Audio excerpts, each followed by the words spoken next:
What's up, beautiful people? Today we're going to be checking out why new Russian laser weapons are about to change everything. Now, this is for the engineering and not for any other reason. We are watching it for the engineering. Let's get to it. The laser weapon. Powerful lasers. Laser weapons. Just like a laser pointer. It's laser weapon. It is often said that whoever controls the skies controls the war. This is especially true in the modern era, where new technologies have enabled the development of portable weapons that can strike from the air with precision and speed. However, Russia knows that there is a very efficient way to nullify these airborne threats, and so the country has been investing heavily in laser weapons that can potentially counter and destroy any aerial threat. These weapons are not only powerful, but also secretive, as Russia has revealed very little information about them. Join us as we explore how Russia's laser weapons are about to change everything in the field of warfare. The concept of laser weapons is based on the quantum phenomenon of stimulated emission, which was first proposed by Albert Einstein in 1905. Stimulated emission occurs when an atom or molecule that has been excited to a high energy state emits a photon of light and returns to a lower energy state. The emitted photon has the same frequency, phase, and direction as the incoming photon that stimulated the emission, resulting in a coherent and amplified beam of light. The first laser was developed in 1960 by Theodore Maiman, who used a ruby crystal as the active medium and a flash lamp as the pump source. His laser produced pulses of red light with a wavelength of 694 nanometers and a power output of about 10 kilowatts. Maiman's demonstration sparked a surge of interest and research in laser technology, both for scientific and military applications. Laser-based directed energy weapons have been under development for defense purposes, particularly for the destruction of incoming missiles. But I heard they banned this thing because Russia had this technology since the Soviet Union. But I heard they were not allowed to use it during the war. One such example is the Boeing airborne laser, constructed inside a Boeing 747 and designated as the YAL-1. This system used a chemical oxygen iodine laser with a power output of about 1 megawatt to intercept and destroy ballistic missiles in their boost phase. The YAL-1 was tested successfully in 2010, but was canceled in 2012 due to technical and budgetary issues. Another example of laser-based missile defense is the Tactical High Energy Laser, or THEL, a joint project between the United States and Israel. The THEL used a deuterium fluoride laser with a power output of about 4 megawatts to shoot down rockets and artillery shells. The THEL was tested successfully in 2000, but was discontinued in 2005 as a result of its bulkiness, high costs, and poor anticipated results on the battlefield. The United States and other countries have also tested many other weapons, but they've also struggled with a problem of overheating and scaling.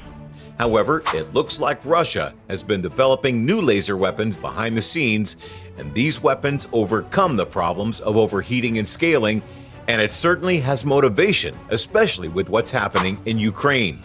The conflict between Russia and Ukraine stands out as the world's first large-scale drone war, highlighting how drones are reshaping the nature of warfare and presenting new challenges for both parties involved. What initially began as a traditional war with Russian tanks crossing into Ukraine's territory, trenches reminiscent of World War I dug into the ground, and Soviet-made artillery shelling the landscape, has evolved into a more contemporary conflict. Now, soldiers are monitoring the battlefield through small satellite-linked screens while palm-sized drones hover discreetly overhead.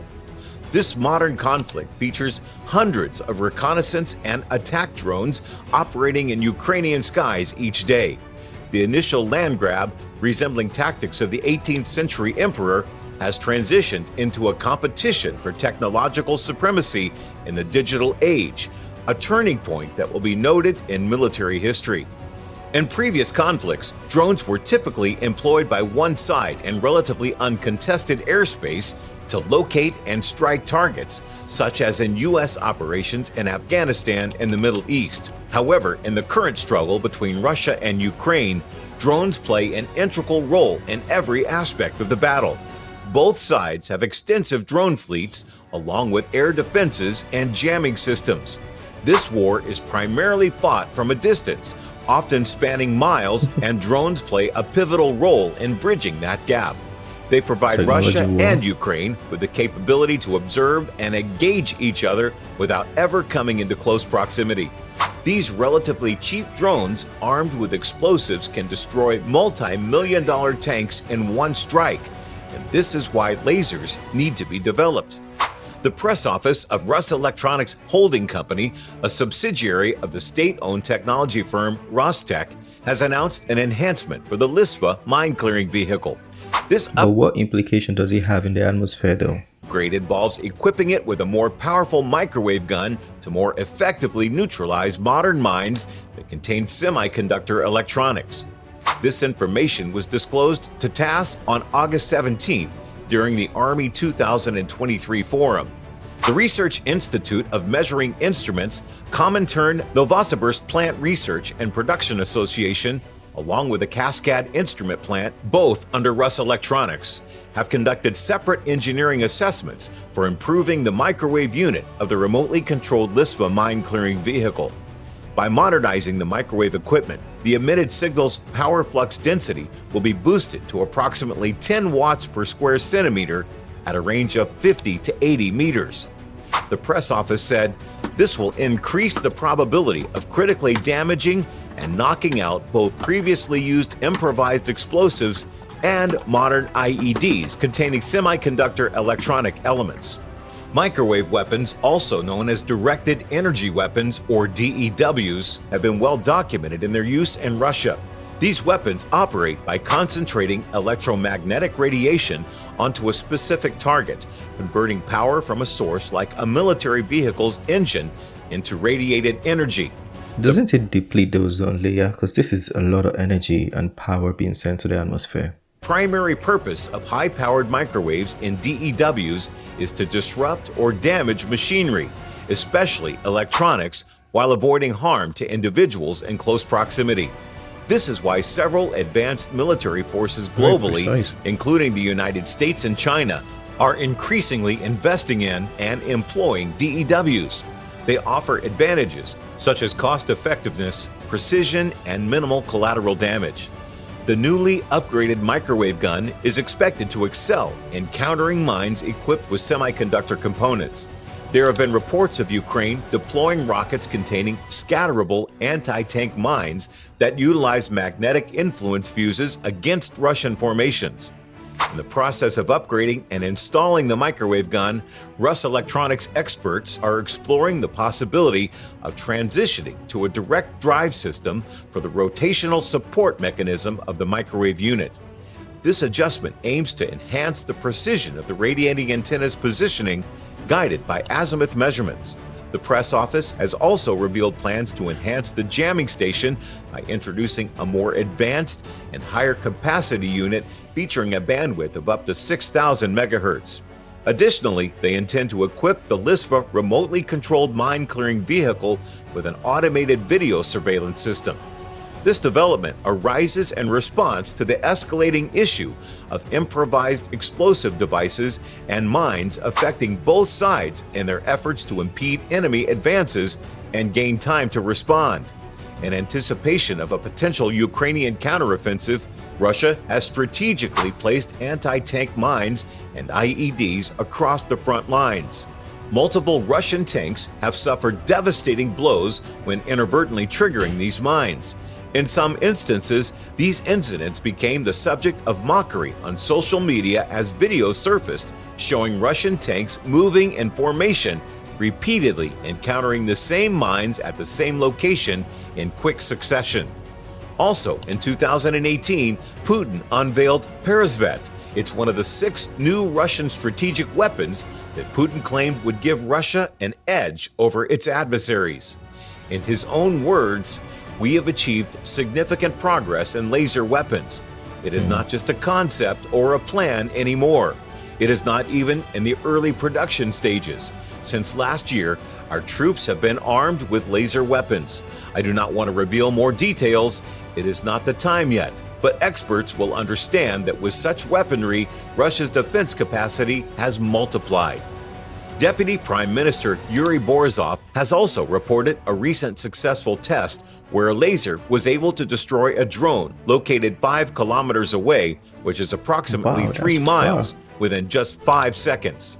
Borisov has also made the claim that Precise this and laser quick. technology has the capability to blind satellite reconnaissance systems of potential adversaries operating at altitudes of up to 1,500 kilometers. This could potentially disrupt the functioning of such satellites during their missions by employing laser radiation. It's worth noting that this could be a strategy to counter satellite-based systems like Starlink if other methods, such as hacking, prove ineffective. The Peresvet mobile laser system is said to be in mass production within Russia and supplied to Mass its military production? forces. While there's been no concrete evidence presented to date, the availability of these systems suggests that Russian forces could potentially be using them in their conflict with Ukraine. However, this remains unconfirmed. Borisov goes on to claim that unannounced successors to the existing Peresvet system are in development, and that this is a primary laser weapon, an electromagnetic wideband weapon that will replace conventional weapons in the next decade. This is not some sort of exotic idea. It is the reality. If the reports about Russia's advanced laser technology and its potential military applications are accurate, it could indeed provide them with a strategic advantage in certain aspects of modern warfare. Laser weapons have the potential to disrupt or disable various military systems, including drones, satellites, and potentially even missile defense systems. In response, other nations may indeed feel the need to accelerate their efforts in laser weapon development or other cutting-edge defense technologies to maintain a competitive edge. International efforts to regulate and monitor the use of such advanced weapons will also be essential to prevent an arms race and promote global security. What do you think about this? Well, I think the engineering is very good, but we should not be using it against each other. I mean, let's channel the resources into at least feeding people, sustainability. I do like engineering. I'm not going to say the engineering isn't fire. I think it is. But Soviet Union had a thing like that. I think they had like a ruby. So they put like a light wave behind a ruby and then channel the focus to soldiers, and it's going to blind every soldier. So it was a whole engineering thing they had previously. Not exactly the same concept, but they had to ban that one because it was so bad. People would be blinded and then their eardrums would scatter and all those things. It was very damaging. While you're still alive, you're going through all that pain. So they had to ban that weapon. But it was a thing that happened in the past. So this bringing it back, I don't know if they can make it fit regulation. They said it's very precise. Don't know. Yeah, it was good engineering. Let me know what you think. If there's anything you want to add, correct, or critique in the video, feel free to do so in the comment section. With that being said, it's the end of this one. Smash the like button and subscribe, and I'll see you on the next video. Peace. I made this bet on my own, bet on my own.